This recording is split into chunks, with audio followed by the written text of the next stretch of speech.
Hi guys, Tadin here with another Coregrounds video. So today I'm going to be pointing out 5 tips to help you win more games, especially when playing PvP. So I'll do that by reviewing a game which I played versus Mental Hammer, who I think is a great player. He's currently sitting at number 2 on the Coregrounds leaderboards. And hopefully the tips will help, and I find that learning from watching someone play is also very helpful, as you can always find things to do better. So I hope the actual gameplay will help too. So let's go. Starting off with point number 1, which is have a game plan. You will win so many more matches if you have a clear concept of how you're going to win the matchup before it starts. The most basic decision is, am I playing for the early game, aka rushing, or am I playing for the late game? These decisions are very impacted by the draft. So in this game, let's see what we drafted. So in terms of minions, I have the Saw Blades, which I know will tear through his Lazoids, which are squishy. I also have Splitter, which will give his Mothership a hard time in getting through. So in short, I have the minion advantage. In terms of towers, I have Electricity, which is a great wave clear, which I can use to further my minion advantage. I also have Phaser, which is great early, and Hammerhead, which is insane after it gets several upgrades. Mental Hammer has Artillery, which has some wave clear and also is pretty decent in tower fighting, and the dreaded Executioner plus Freezer combo, which destroys towers. This means I can't tower fight him, at least not until my Hammerhead gets very upgraded. He will have the upper hand in tower fights, so I can't rely on tower fighting him. So my plan was apply enough pressure with minions and wave clear so that I can leave my Hammerhead at the side and just keep him upgrading and only use him after he's pretty upgraded. So that's my game plan. Moving on to point number 2. Now that you have a game plan, the next tip is the first 15 seconds. Know the importance of the first 15 seconds. In the first 15 seconds of the game, you should establish quickly your wall layout. You get 9 walls to place, and you should do that very quickly according to your game plan. If you're playing offensive, place them towards your opponent's core. If you're playing defensive or late game oriented, you should make some kind of defense that makes your opponent's life harder if he wants to reach your core. On top of that, you should in the first 15 seconds get at least 1 if not 2 upgrades on all your units, in my opinion. So let's see what happens here.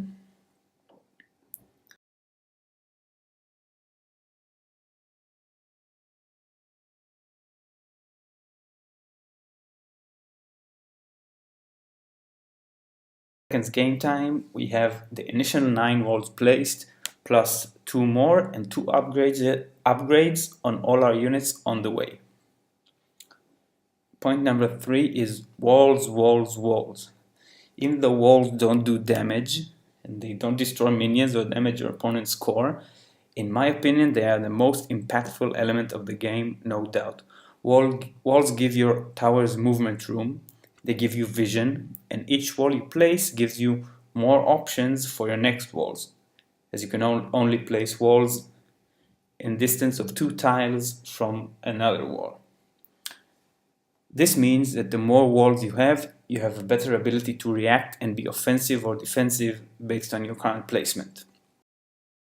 We need to remember our game plan. We need to keep him busy, take advantage of our minion advantage, and keep Hammerhead upgraded. All this while placing as many walls as we can to get our footing on the field. So we put the phaser on his side of the field, place the electricity somewhere it deals a lot of damage to minions, and we keep the hammer upgrading. So here comes the Iron Strike, and I have Shield to counter.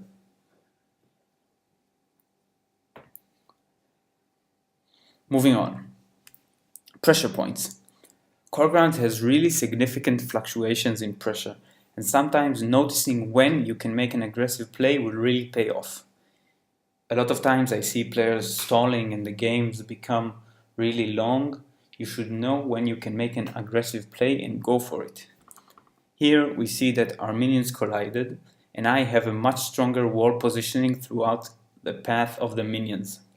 So now I can start pushing forward with my minions and towers, which my towers have stronger wave clear. Watch how the fact that I have walls placed on both sides of the minion's path allows me to clear while also avoiding his towers, which, as we said, he is much better at tower fighting than me, draft-wise. So now the next pressure point is when I feel like my hammerhead is upgraded enough and I start advancing through. The fifth and final point is don't sit on your abilities. This is a mistake I used to make a lot when I started, waiting for that perfect moment for using my abilities. Don't wait too long. Every second you waste, you're not using the ability. You are postponing the time you'll have the ability up again. So you'll have less pressure. Have an ability up, make the relevant play now. Move your towers if you need to make an aggressive play or whatever. Just make your abilities useful. Only in terms of strictly countering abilities, you should sit on them, like keeping shield versus the iron strike, like shown here. And now we see the hammerhead, which is really upgraded, dealing tons of damage to the enemy core while minions are pressuring, and surely enough the game is won. On a final note, I should also mention that try to review your games. After a game is over, look at the match history. What could you have done differently? Look at the number of walls placed, number of upgrades done, damage.